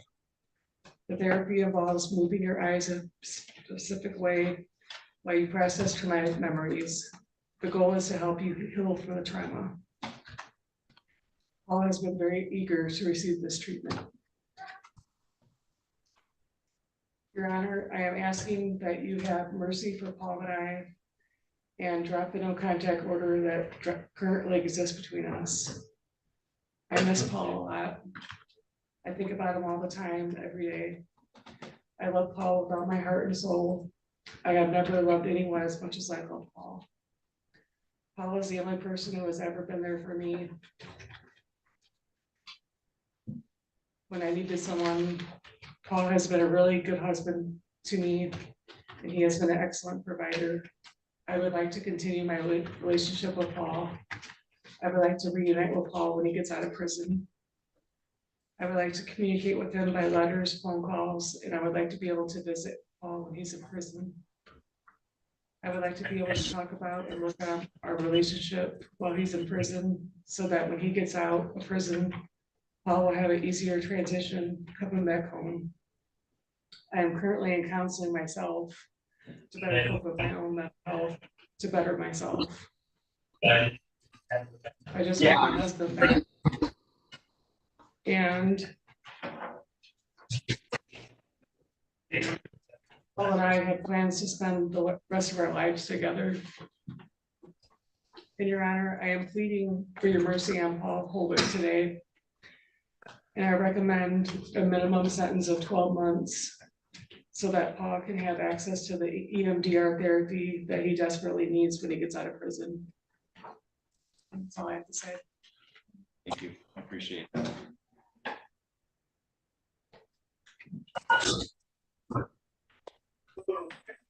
All right, Mr. Ziegler, anything on behalf of the people for allocation? Yes, Your Honor.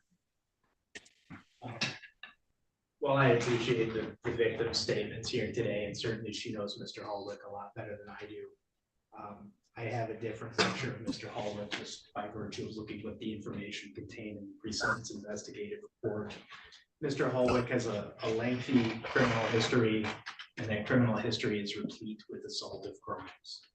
So I cannot agree that this is simply an issue of mental health or simply an issue of substance abuse. This is an issue where Mr. Holwick has had problems with violence going back decades. So this is nothing new for him. The guidelines in this case are 22 to 38. I understand the victim's desire to get him help. I understand her desire to continue in a relationship with him. And as always, Your Honor, I'm hopeful that those things work out if that's how they choose to pursue them. But in terms of what this court does today, I don't see that there are any substantial or compelling reasons to depart downward from the guidelines and to give him a county time sanction. And that's not just based on what the facts are in this case, but also the fact that he's already subject to an MDOC sentence. He was sentenced to, I believe, 13 months incarceration for an R&O, and he's currently serving that in MDOC. So I don't think that even if the court were inclined to give him a county time sanction, I don't think he would reap the benefits of that in any event. This case is somewhat complicated by one other factor I want to bring to the court's attention, which is that at the time of the plea, we had put on the record that there was a 21-month cap and that the time was to run concurrent. Mr. Seeger and I have discussed that. We've looked back at our email communications. The actual agreement that we had reached prior to court was a 24-month cap. And for whatever reason, it was put on the record incorrectly as a 21-month cap. The bottom end of the guidelines here is 22. Mr. Seeger and I believe, are in agreement that if the court were to adopt the 22-month sentence as the cap, as opposed to the 21-month that was on the record, that all parties would be satisfied with that outcome as not violative of the sentencing agreement. So because of the sentencing agreement, because of the statements of the victim on the record today, because Mr. Holwick is already at MDOC and the time he sat between the R&O and this sentence is dead time, the people would ask the court to adopt, with slight modification, the sentencing agreement of the parties, sentence him to 22 months at MDOC. Thank you. Thank you, Mr. Seeger. And Your Honor, on behalf of Mr. Holwick, I can appreciate that Mr. Holwick has had a very difficult life, in as much as I do recall him describing to me at one point in time that as a child, he was regularly beaten by his father, and at some point in time, is removed from his care and custody, put into foster care, and then promptly returned back to his father, at which point he just. So I can understand why he may respond in certain circumstances.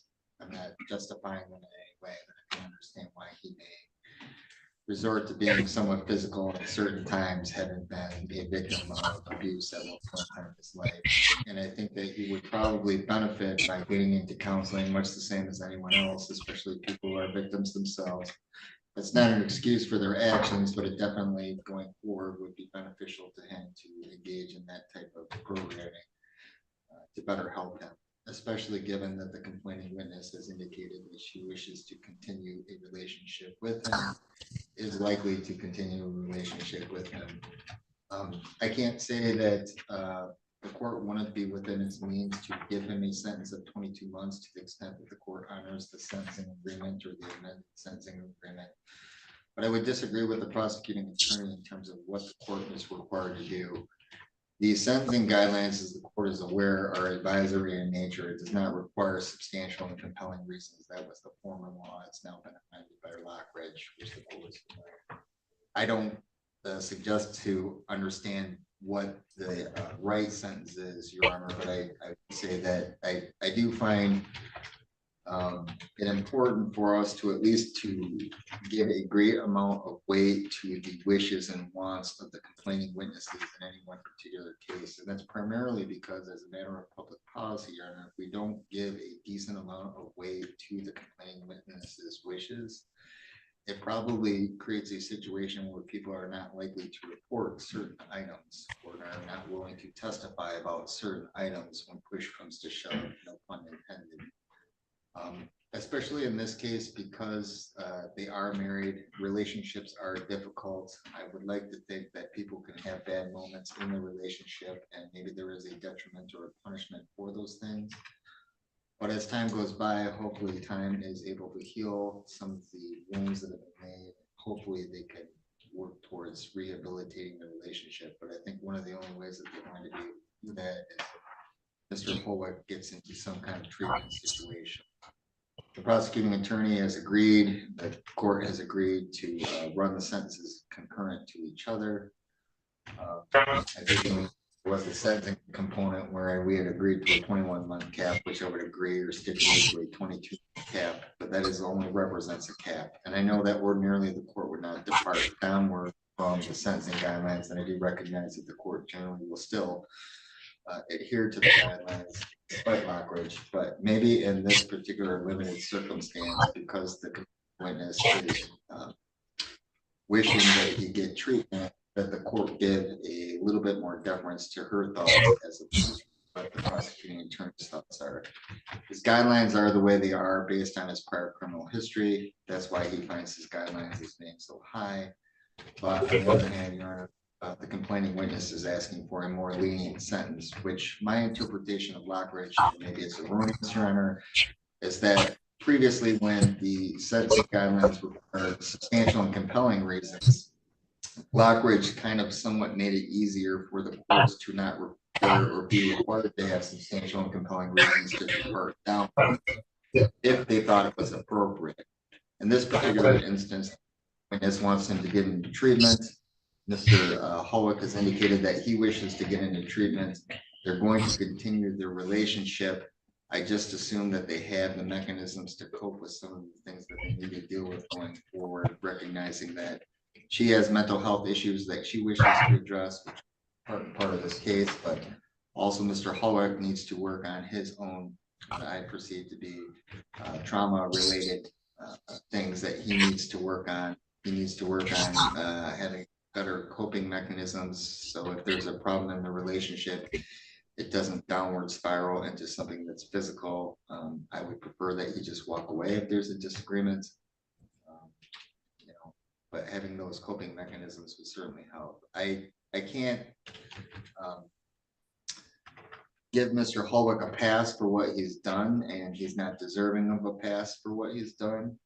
Yet at the same time, Your Honor, I think that, again, the bigger error is that, it's strange that when a complaining witness comes in and they say, well, I want something horrible to happen, a large amount of weight is generally given to the thoughts of the complaining witness. So if the complaining witness came in and said, I wanted something higher, at the higher end of the guidelines, the court might take that into consideration. The prosecuting attorney might take that into consideration. But looking at it in the reverse, Your Honor, when the complaining witness comes in and says, hey, I would prefer a lesser sentence, I'm not sure that the prosecuting attorney or the courts take into consideration or gives that same amount of deference. It's typically towards the right side as opposed to the left side. I think that Mr. Holwick has learned from this.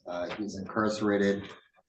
I think that having a period of sobriety has helped him because, and as the court was previously on the sobriety court, I think that people have relapses, and I think that Mr. Holwick was medicating himself based on some of his past trauma with alcohol, which is probably not strange or unusual in any one case where people are alcoholics. I'm hopeful that this moment of sobriety that he's having will encourage him not to use alcohol in the future to medicate himself.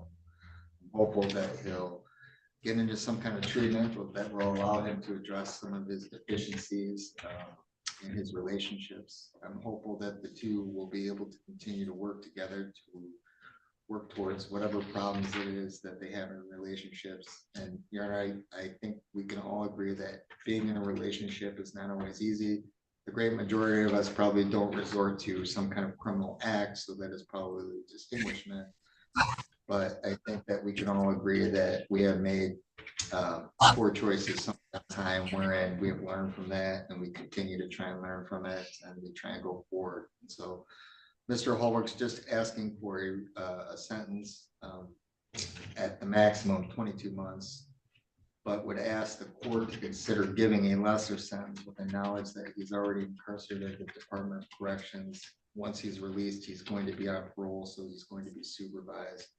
And lastly, Your Honor, in terms of the no contact order, the complaining witness had reached out to me at one point in time and had asked me about the no contact order, for which I had specifically told her that, to my mind, the no contact order is only a condition of bond, and the no contact order is only relevant if the court at the time of sentencing says that the no contact order continues to be in place as a condition of his sentence. And so she asked for the no contact order to be lifted. I would just ask that the no contact order not be a condition of his sentence, which would address the wishes and wants of the complaining witness in this particular case. All right, thank you. Mr. Holwick, was there anything you wanted to say today? I've known for a number of years that drinking has been a problem for me, and I haven't obviously taken the right steps to control that. My recent relapse brought me into a treatment center where I learned about a lot of things, including myself, which was what the whole point of it was. I didn't know I had PTSD until then. The blackouts are very real. The flashbacks. Yeah. The remembering of things that you'd like to forget happened to people, and it happened to me. Never thought I'd situation, but it's pretty hard to ask for help, like always is from people. It was very hard for me. I always thought I could just take care of things myself, but that's just not how it works this time. I like to thank everybody for their time. That's all I have to say. All right, thank you. I did review the report, Mr. Holwick, that contains description of the incident involved in the charges here. And I had a chance to review that in detail. It also contains a lot of information about you and your circumstances and background. And I take all of that into consideration, certainly. Obviously, Ms. Holwick, I appreciate your statements here today. I listened very carefully to everything that you had to say. And it certainly is a perspective that I take into account when trying to determine what is an appropriate sentence in this case. And, you know, obviously, Mr. Holwick, your past history is something that concerns the court. Not only from the perspective that you've had a number of opportunities through probation, through prior contacts with the court to get resources to help you with your past history, which I agree, you know, I completely understand how something like what you went through could result in the type of behavior that you've exhibited as an adult yourself. But between your juvenile and adult history, you've been on probation, I think 8 times, maybe 9 times, where you've had opportunities to get resources to correct your behavior through the court system. And that hasn't happened, and that's concerning from the court, both because it shows that in the past you haven't gotten help, but it also gives the court concerns that things really aren't going to be much different going forward here. Your history of violent behavior is concerning to the court. The court has an interest in terms of protecting the community. The court also has an interest in deterring this kind of conduct so that people understand, not just yourself, Mr. Holwick, but other people looking at this case and looking at this conduct understand that this is dangerous. It results in physical harm to people, that assaultive conduct directing at others isn't acceptable under any circumstances, regardless of a person's background, and that people who engage in that behavior deserve a level of punishment and need to have punishment. And Ms. Holwick, I'm encouraged by the idea that you're getting some treatment and some help for yourself as well. I think that's an important component to the extent that you're going to continue to seek to have a relationship with Mr. Holwick. I think the more help you can get for yourself so that you have a broader perspective and understand your own piece of this puzzle here, I think is important going forward, and I'm glad to hear that. And it's, as I said, I certainly take your perspective into account, but I also understand that there's reasons why you're looking at this from a different perspective than I am, which is completely objective and without any kind of emotional or other attachment to this case.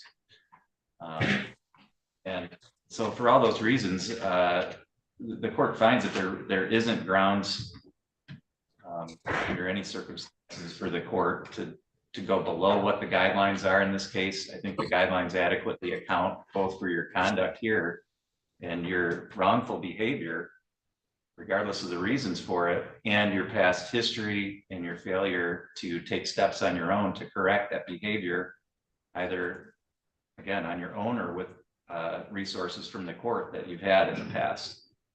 So I think the guidelines are appropriate, and they could call, frankly, for a much higher sentence in this case, up to 38 months. I think that the plea agreement and the sentence cap takes into account the mitigating factors, and I think it does take into account Ms. Holwick's position here. So for all those reasons, I think a sentence which is at the cap that the parties agreed to as modified by the guidelines is appropriate. I think it's reasonable.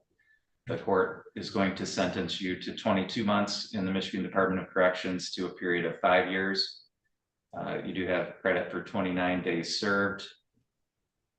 The court is going to order a crime victims assessment of $130, court costs of $325, attorney fees of $350, and a $68 state cost. as to count 4, which is the interference with electronic communications, court is going to sentence you to 18 months to 2 years, to 12 months to 2 years in the Kalkaska County Jail with credit for 29 days served, a $68 state cost. Those sentences to run concurrent to each other and concurrent to your present sentence. There is no recommendation for no contact as part of the sentence, so the court is not going to continue to impose that as a condition. So that will remain only a condition of bond, which will expire as of today's date. You do have the ability to seek an appeal of the sentence, Mr. Holwick. The court, if you haven't already received it, you will be provided with some paperwork that explains to you what your appellate rights are, as well as how to request a court-appointed attorney to help you with any appeal. Mr. Seeger, is there anything else that you need today? Mr. Ziegler. Mr. Holwick, that's all for the hearing today, and the court is going to disconnect at this time. That also concludes the court's morning docket. The court will be in recess until 1.